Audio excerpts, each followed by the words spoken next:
AI ఇప్పుడు AI అంతా ప్రపంచం అంతా నడిచింది ఏఐ మీదే. మీకు అర్థమైపోతుంది.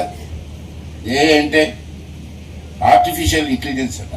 పేరు కూడా బాగుంది, చాలా ఆనందంగా ఉంది.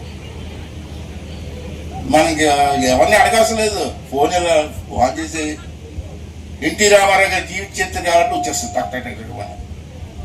రాజీవ్ గాంధీ ఎలా చచ్చిపోయినట్టు వచ్చేస్తుంది టక్ టక్ టక్. అది ఆర్టిఫిషియల్. ఇదే కాదు, మనుషులు ఎలా చెప్పాలో చెప్పేస్తుంది. దీన్నేమో పేద గొప్ప చెప్తున్నారు. దీన్ని ఉపయోగించుకొని దొంగతనాలు కూడా చేయొచ్చు, దీన్ని ఉపయోగించుకొని దోపిడీలు కూడా చేయొచ్చు. దీని పెద్ద గొప్పగా చెప్తారు సార్.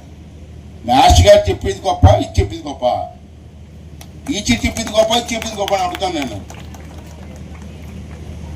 లెక్చరర్ చెప్పింది బుర్రకెక్కుతుంది, డౌట్స్ వస్తే అడగవచ్చు. ఇది చెప్పింది నమ్మాలి మనం.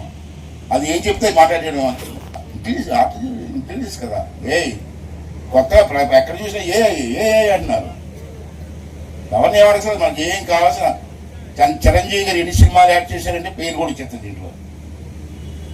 బాలకృష్ణ గారు ఎన్ని సినిమాలు యాక్ట్ చేశారంటే వచ్చేస్తాయి ఈ పేరు. ఎవరిని అడగవసరం లేదు.